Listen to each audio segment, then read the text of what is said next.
my supervisor he saw the work I did, and my supervisor called me and said, "Madam," and I had a baby. Wow. Say, a nursing mother, for a nursing mother to do this work? Say, no. Say, "Madam,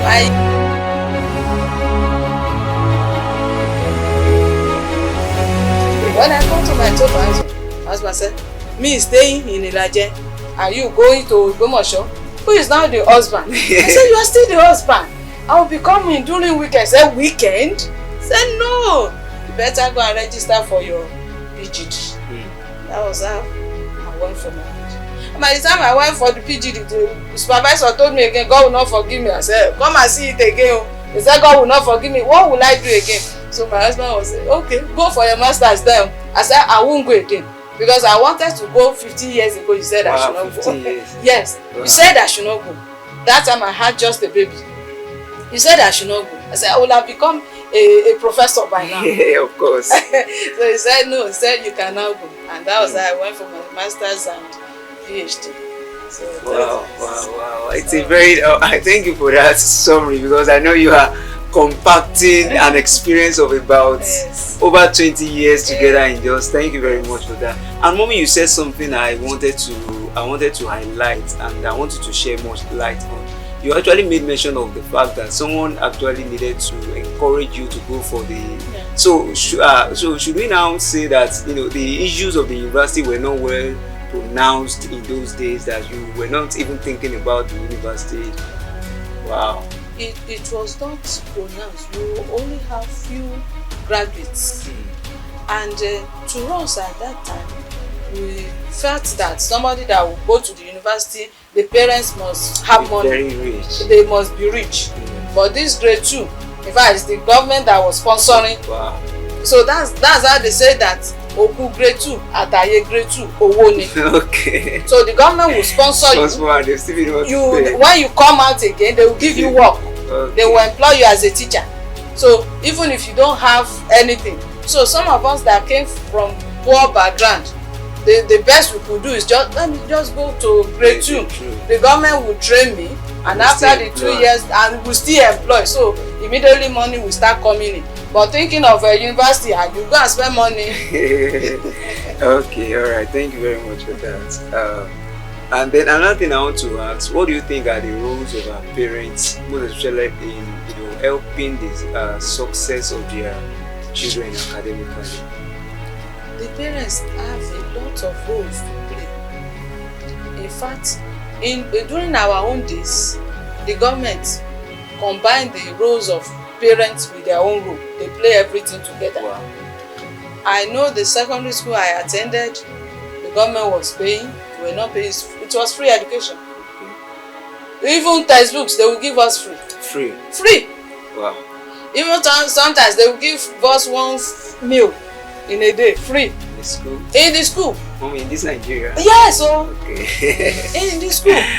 So some of us, our age group, we went free. It was free education. I went to Bola school. Wow. So we're not paying. It's only get your uniform, come to school. That's all. Even textbooks, they will give you all the textbooks, all the necessary, even notebooks. For free. Free. Pen, pencil, everything. They will give us free. It's only just put on your uniform and come to school. That is all. So, but these days, the parents will do everything, almost everything. Yeah. Almost everything. So, and that's why the students, the parents, they have to encourage their children, their words. Because the moment you are not ready to pay for such, you are discouraging that child. These days we have even students that sponsor themselves. Students? Yes, students sponsor themselves. By weekends, they will go and push truck in the markets. They will go and serve bricklayer. They will go and serve carpenter. Some of them will dig toilets, sock away to get money to sponsor themselves. And such students, the moment they can manage to finish SS3, that is all. In fact, they have tried.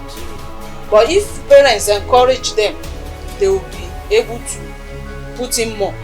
Like my mother will call me, say, do you really, you want to read, you want to study, you want to be a graduate? I say, I want to be. The moment you agree that you want to be a graduate, that I can even sell my clothes to send you. Wow. Because she really sold her clothes. By the time I will come back from school, mommy, I need this. You know, university you will pay. That was why I wanted to go my own way too. And since my teacher encouraged me, I entered into Mama, this is university, or you will pay. Oh. Mama said, don't worry. Even to the extent of selling her clothes. And I will come and say, Mama, I need this, I need it. Don't worry, I will get you. I will just see her pack one thing inside one bag like that. Say, I'm coming. And she will come back, she will not bring the bag back. She will bring money. Say, Mama, you have gone to sell your clothes. You say, yes, you buy more for me. So those are the minds of such parents. So if you have such parents these days, our students will be able to reach for them. But these days you see parents that will say they cannot just, do that for any child. They prefer to jump from one husband house to the other. We have some students in our school that even our teachers pay their fees because their parents are nowhere. Their parents are alive. They are alive. Even there was one that I called to my office, come madam, what is the problem? Said their father died. I said, if their father died, sponsor them, continue to sponsor. Said no, that she has gone to marry another husband. I said, does that mean you should leave these children alone? Said no, she cannot even be troubling herself. She cannot be troubling herself. If they can fend for themselves, thank God for them. She just put them in one house like that, and teachers continue to sponsor them, give them food, give them, buy books for them, and so on. So as we have parents that are not encouraging students, there are some students also that are bad. So parents should encourage their worth of their children. Because our parents were encouraging us, that was how we could go to such extent.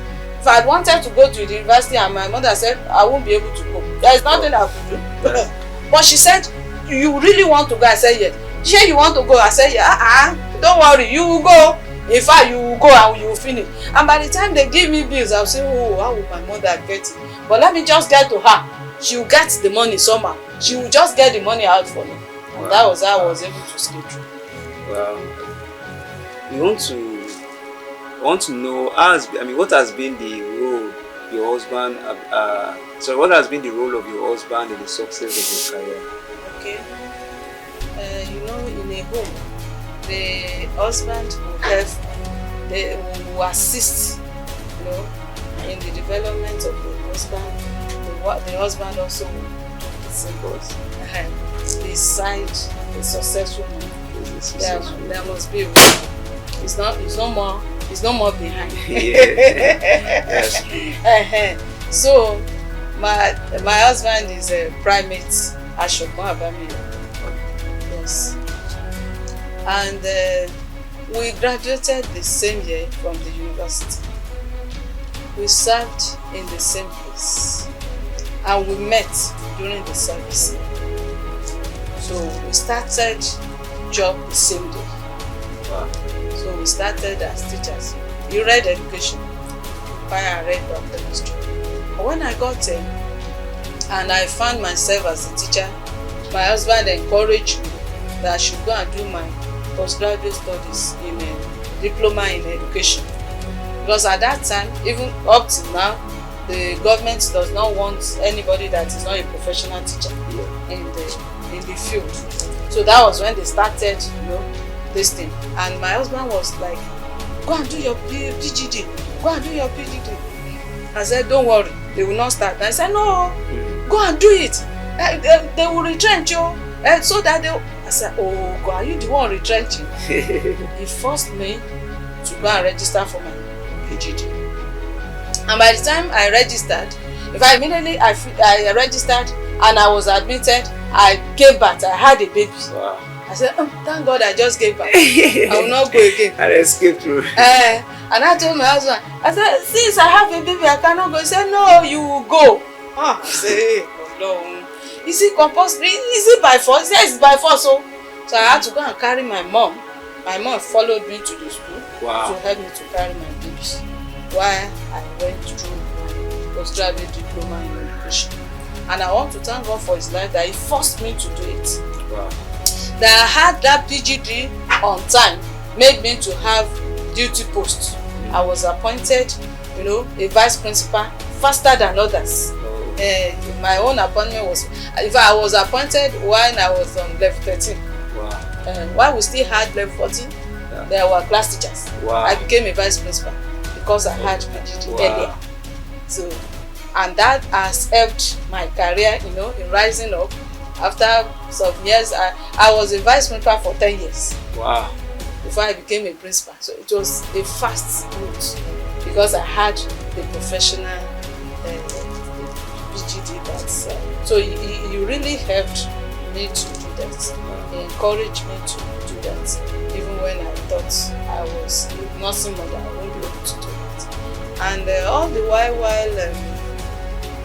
I was encouraged by my supervisor to do my master's too. So by the time I got home and I told him, my supervisor said, God will not forgive me. I said, no. He said, oh yeah, come. Go and register for your master's. Go and register for your master's. And that was I registered for the master's. When I registered for the master's and I passed very well, I had a PhD grade. I asked myself, I will be wasting this if I have not gone for a PhD. Wow. And that was how I registered for the PhD. So I thank God for the journey so far. All right, ma. So, mommy, what do you think is the role of the government in empowering the school for effectiveness in the curricular activities? The role of government is all round. Okay. Yes, all round. I say all round because since the government professes to be running free education, they must employ good teachers to fit into those areas where we have lapses. Also, they must pay the teachers as and when due, so that the teachers will be encouraged to discharge their duties. Then also, they must make available all the necessary things in the school. Books, all materials that are needed.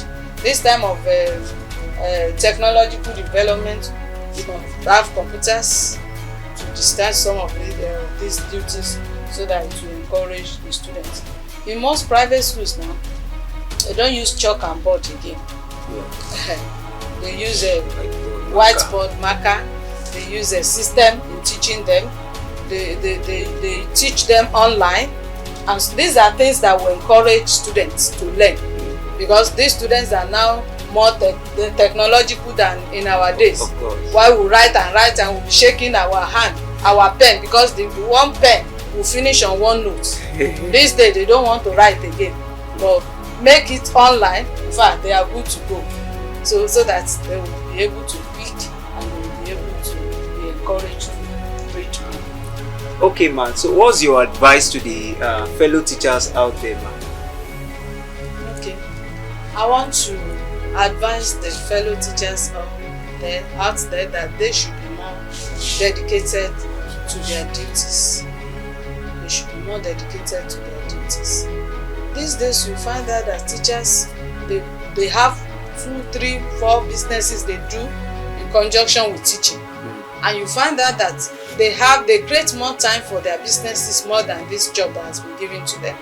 So I want to advise them that this teaching they have taken up is their primary assignment, and they should face it squarely, so that it is only their extra period they will be using for all other businesses. And like I used to tell my teachers, I will always tell them that since there is a song that Lọ́jọ́ tí aláyé ti dáyé ọmọ teacher máa ń ṣe rere, and that's a teacher that is dedicated. Àtìgbà tí aláyé ti dáyé kò sọ́mọ tí ìṣà tó ṣorí burúkú. That's when the teacher is very dedicated. Or a teacher that will just mold the life of other children's anyhow, other person's children anyhow. Say, what concerns me? And God, somewhere, God will be spoiling the head of the children of that teacher. But teach them well, be dedicated to duties, and you see how God will be training your children. That's how we have children of teachers who will be governors, they will be deputy governors, they will be commissioners, they will be speakers, house of rep, and so on. Even president. Anitani, yeah, a teacher, and no wonder. So that is how God pays teachers back. So I want to advise all the teachers out there, they should be more dedicated to duty, and God will pay us back in Jesus' name. Mommy, thank you for having us here, and we are really blessed, and we are very, very grateful. So, Mommy, can we meet you once again? Yes. And the name of the school?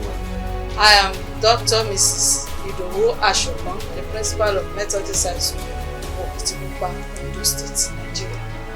Thank you very much. God bless you. All right, so to our viewers out there, this is a very light and mind-blowing exposure that you can't just afford to miss. You can see how God has helped our mommy, even despite the fact she's a woman. She had risen to the apex of this of her career. So don't just think of yourself. Don't think down of yourself because you're a lady that you can't do more. You can do much more better. She's had a lot of exploits in the land. Cultism in this school used to be something prevailing before, but now by God's grace, God has helped her. Even despite being a woman, she has coped that, and a lot of achievement to her accolades. So there is more to which you can do even as a female. So thank you very much for paying attention to watch this very point, and may you be blessed.